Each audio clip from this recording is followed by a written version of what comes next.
Então, dando continuidade, vamos continuar comentando sobre esses aspectos. Falando um pouquinho de técnicas de análise de risco dentro do CEP, tá? Então, a gente faz alguns conceitos aqui e define que os acidentes são provocados por uma sequência concatenada de eventos. Porém, o potencial de acidentes industriais causados pelo homem tem crescido com o desenvolvimento tecnológico.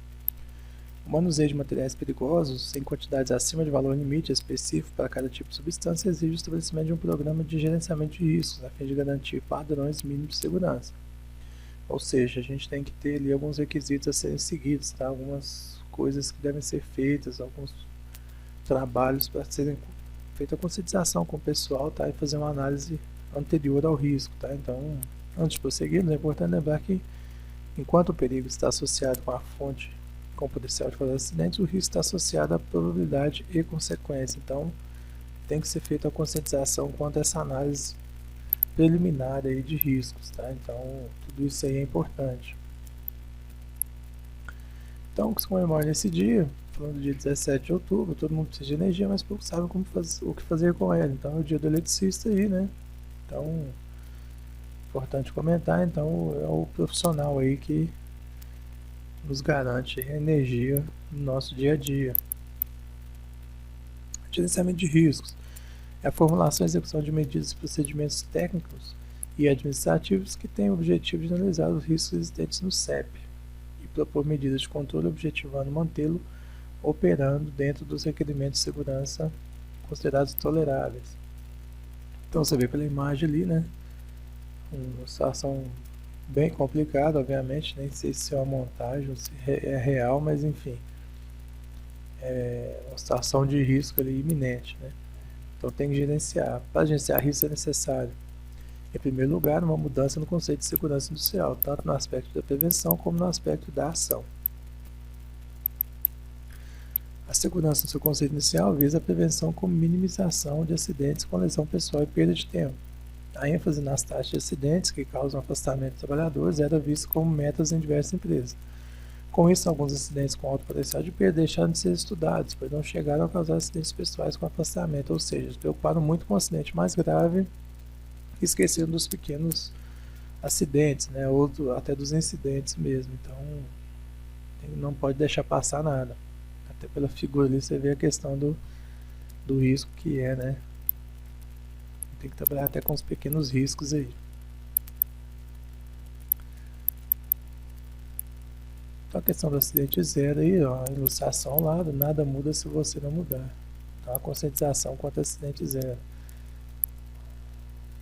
Aqui a gente tem uma informação interessante, a gente comenta que quem faz a prevenção do acidente é o gerente e sua equipe de profissionais que conhece os procedimentos operacionais de manutenção e de inspeção, ou seja, a responsabilidade pela segurança será de todos os envolvidos nas atividades, desde o gerenciamento até a operação. Então tudo isso aí mostra que a questão de segurança é uma questão para todos, tá, gente? Todo mundo tem sua parcela aí de responsabilidade. Aí falando um pouquinho sobre a análise de risco em si, né? Entrando um pouco mais em detalhes, né? Ela procura identificar e antecipar os perigos nas instalações, nos processos, nos produtos e nos serviços. E ainda analisar os riscos associados ao homem, ao meio ambiente e à propriedade, propondo medidas para o seu controle. Os principais passos para a avaliação dos riscos são o quê? Identificar e avaliar o perigo, obviamente é o primeiro passo. Estimar a probabilidade e gravidade do dano, do possível dano. Analisar o risco. Decidir se o risco é tolerável, ou seja, se vale a pena você encarar ou se você tem que realmente abandonar aquele tipo de situação. E controlar esse risco, obviamente, você tem que dar um jeito de controlar. Se você não conseguir eliminar, você tem que dar um jeito de controlar, né? Em outras palavras, avaliar o risco é responder a 3 perguntas. A quais perigos os trabalhadores estão expostos? Qual a probabilidade de ocorrer um acidente? E quais medidas devem ser adotadas para que os acidentes não ocorram? Então isso aí são sequências a serem tomadas para a gente poder ter uma melhor análise do nosso risco. Aqui a gente comenta em subestações alguns aspectos importantes. Então, quais são os perigos, pontos e partes energizadas, quais seriam os possíveis efeitos? Choque elétrico com queimaduras, contração muscular, fibrilação ventricular. E as medidas de prevenção é não se aproximar, obviamente, não tocar equipamentos, usar botas e guardar 10 minutos para descarga de capacitores. Isso são aspectos importantes aí. Chave seccionadora, a gente tem os aspectos também, os efeitos e medidas preventivas. Parte baixa, equipamentos e construções com baixa altura. Manobras indevidas de equipamentos, dispositivos elétricos e válvulas. Então tudo aí tem seus efeitos e as medidas de prevenção, tá? Isso aqui pode ser, tem uma parte de uma análise preliminar de risco e de atividade, tá? Então é uma parte interessante a ser considerada também. A gente continua aqui com alguns outros exemplos. Quais são os perigos, os efeitos e as medidas preventivas. Podem pausar o vídeo aí e acompanhar, para a gente não ficar muito tempo comentando sobre isso. Na parte de distribuição, a gente tem alguns outros aspectos, também sempre enfatizando essa questão, perigos, efeitos e medidas preventivas. Então, vocês viram algumas questões, então vamos falar o seguinte, tá? Então, condições impeditivas para execução de serviço. Então, o dia está na minha frente esperando para ser o que eu quiser. E aqui estou eu, o escultor que pode dar forma, tudo depende só de mim. Então, se o seu dia vai ser um dia seguro, depende de você. Se o seu dia vai ser um dia um pouco mais perigoso, também depende de você. Basta seguir os seus procedimentos de segurança, tá? E seguir tudo que é preconizado na sua empresa. Então no próximo vídeo a gente continua falando um pouco mais sobre o nosso CEP aí. Estou dando continuidade às condições impeditivas para a execução de serviço, a gente vai comentar um pouco. Então a nova NR10 visando garantir a maior proteção ao trabalhador, que atua direto ou diretamente no CEP, estabeleceu diversos procedimentos a serem seguidos durante a realização de atividades, tá? Então essas principais condições impeditivas são as seguintes, tá, gente? Então, as intervenções de ácido elétrico com tensão igual ou superior a 50 volts sem alternado ou superior a 120 contínuo, somente pode ser realizadas por trabalhadores que atendam o que estabelece no item 10.8 da NR10, tá? A questão da habilitação, qualificação, capacitação e autorização. Os serviços de instalações elétricas energizadas em alta tensão, bem como aqueles executados no CEP, não podem ser realizados individualmente. Outro aspecto importante. Todo trabalho de instalações elétricas energizadas em alta tensão, bem como aquelas que interagem com o CEP, somente pode ser realizado mediante ordem de serviço específica para a data e local e assinada por supervisor responsável pela área. Outro aspecto. Todo trabalhador de instalações elétricas energizadas, bem como aqueles do CEP, devem dispor de equipamento que permita a comunicação permanente com os demais membros de equipe e com o centro de operação durante a realização do serviço, ou seja, tem que ter uma comunicação constante. E também a falta de eficiência de EPIs ou EPCs também são condições impeditivas para que se execute trabalhos no CEP. Condições ambientais também são fatores bem importantes, tá? Condições climáticas, dependendo do que você está fazendo, não é indicado, questão de raios, é muito perigoso. Serviço em linha viva só poderá ser realizado durante o dia em condição climática favorável. Nenhum serviço deve ser iniciado se houver condições que comprometam a integridade física da equipe. Então é a mesma coisa, né? E até as condições pessoais, tá, gente? Então, antes dessas atividades, os seus trabalhadores irão fazer uma avaliação das condições físicas e mentais da equipe. De repente, alguém não está no dia bom, não está apto a executar aquele serviço, então deve ser impedido de executar tal serviço. Quando a realização de serviços em instalações elétricas desenergizadas, a NR10 irá lhe informar que somente será considerada desenergizada a instalação elétrica se os procedimentos abaixo forem obedecidos. A gente tem essa questão aí. Seccionamento, impedimento de reenergização, constatação da ausência de tensão, instalação de aterramento temporário, proteção dos elementos energizados e a sinalização. Então essa é a sequência aí a ser tomada, a ser seguida para considerar aí a instalação elétrica desenergizada, tá, gente? Então só é considerada desenergizada depois que seguir todos esses passos.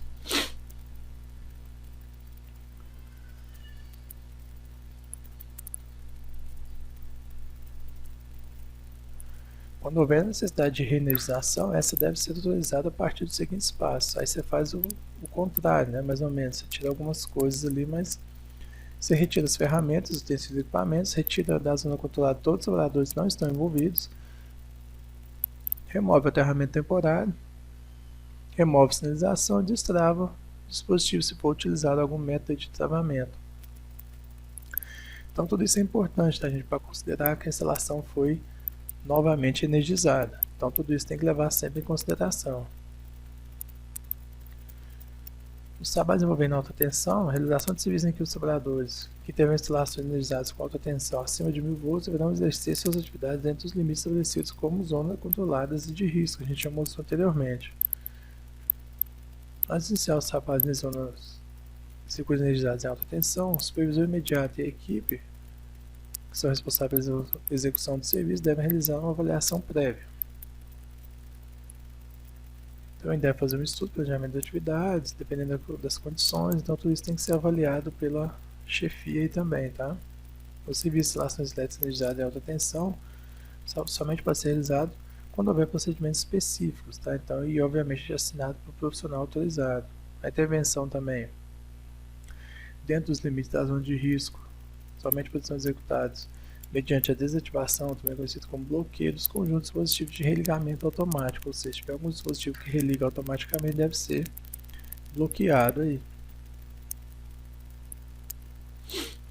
Os equipamentos positivos desativados devem ser sinalizados com a identificação dessa condição de desativação conforme o procedimento de trabalho específico padronizado aí pela empresa. Os equipamentos, as ferramentas e dispositivos isolantes ou equipados com materiais isolantes que são destinados ao trabalho à alta tensão devem ser submetidos a testes elétricos ou ensaios de laboratório periódicos. Tá? Tudo isso aí faz parte do prontuário também.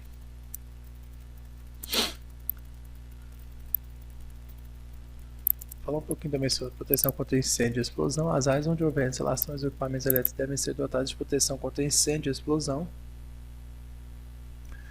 Os materiais, as peças, dispositivos, equipamentos e os sistemas destinados à aplicação de instalações elétricas de ambientes com atmosferas potencialmente explosivas devem ser avaliados quanto à sua conformidade no âmbito do Sistema Brasileiro de Certificação. Os processos ou equipamentos susceptíveis de gerar ou acumular eletricidade estática devem dispor de proteção específica e dispositivo de descarga elétrica. Então aqui é um exemplo de uma peça que explodiu no alto de um poste da Light, provocou um pequeno incêndio na fachada de uma pizzaria nessa zona sul aí do Rio, né? Então, de acordo com testemunhos, o óleo que fica dentro do equipamento espirrou e atingiu a pizzaria, ou seja, bem complicado aí, né? Então tem que ter uma proteção mais eficaz nesses dispositivos, né? Você viu a situação que está o equipamento aí, né? Com certeza nunca foi feito nenhum tipo de manutenção nele. Então a gente fala sobre procedimento de trabalho, análise e discussão. Então o procedimento de trabalho não precisa dar os documentos que relatam todas as fases de execução de uma atividade ou de um processo com todos os detalhes, tá? Tendo como premissa fundamental os requisitos de segurança. Então nessa permissão de trabalho de exemplo, você tem todas as informações, né? Tudo que vai ser feito, como vai ser feito, o pessoal preenche, assina. Então tudo isso geralmente é bem elaborado aí pelas empresas. Nada pode parar o homem com a atitude mental correta de atingir seu objetivo. Nada na Terra pode ajudar o homem com a atitude mental errada. Então, seguir o procedimento é uma atitude correta. Então, gente, se existe procedimento, se ele foi feito, elaborado, estudado por quem entende mesmo do assunto, tem que seguir, tá? Não tem como, não tem porquê, na verdade, você burlar procedimento. Na verdade, burlar procedimento é uma falta grave, né? Então, você está passivo aí de uma punição pela empresa. Então, se tem procedimento, tem que ser seguido.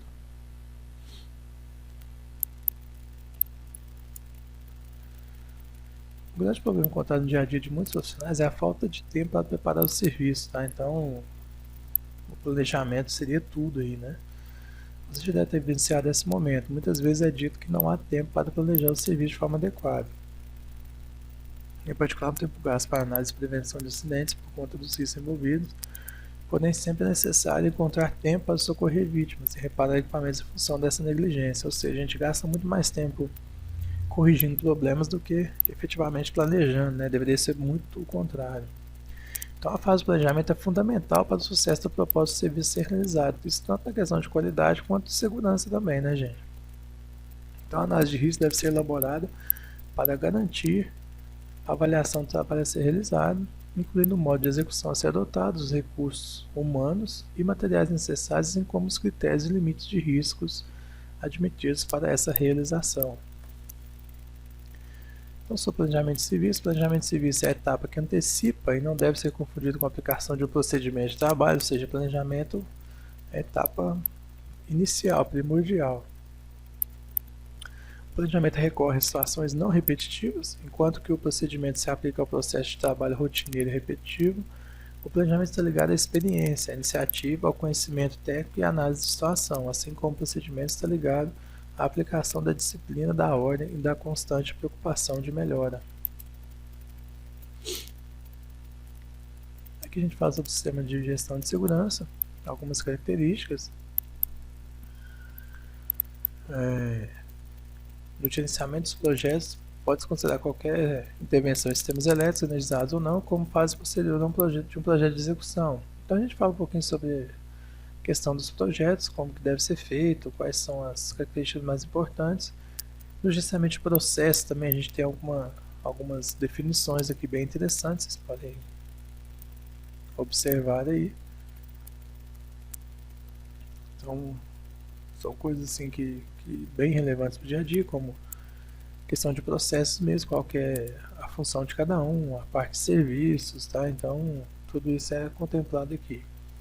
E só mais uma vez sobre o objetivo de planejamento. O planejamento de trabalho tem como objetivo instruir, na verdade, o serviço realizado nas instalações, incluindo, entre outros, um programa de execução e uma técnica de análise de risco. Tá? Então, a gente vê que o planejamento é muito importante.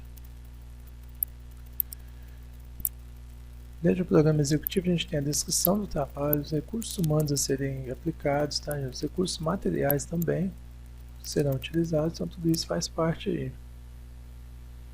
Transporte, comunicação, tudo isso faz parte da nossa etapa anterior aí de planejamento e execução de serviços, tá?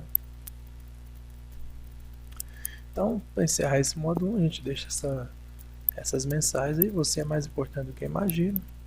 Se você já experimentou, acreditar em você. Tente, você não faz ideia do que é capaz. Então, gente, para encerrar esse primeiro módulo aí, a gente mostra essas imagens, enfatizando a importância aí da autoconfiança e de ser um cara proativo sempre, tá? No próximo vídeo a gente continua com o nosso treinamento.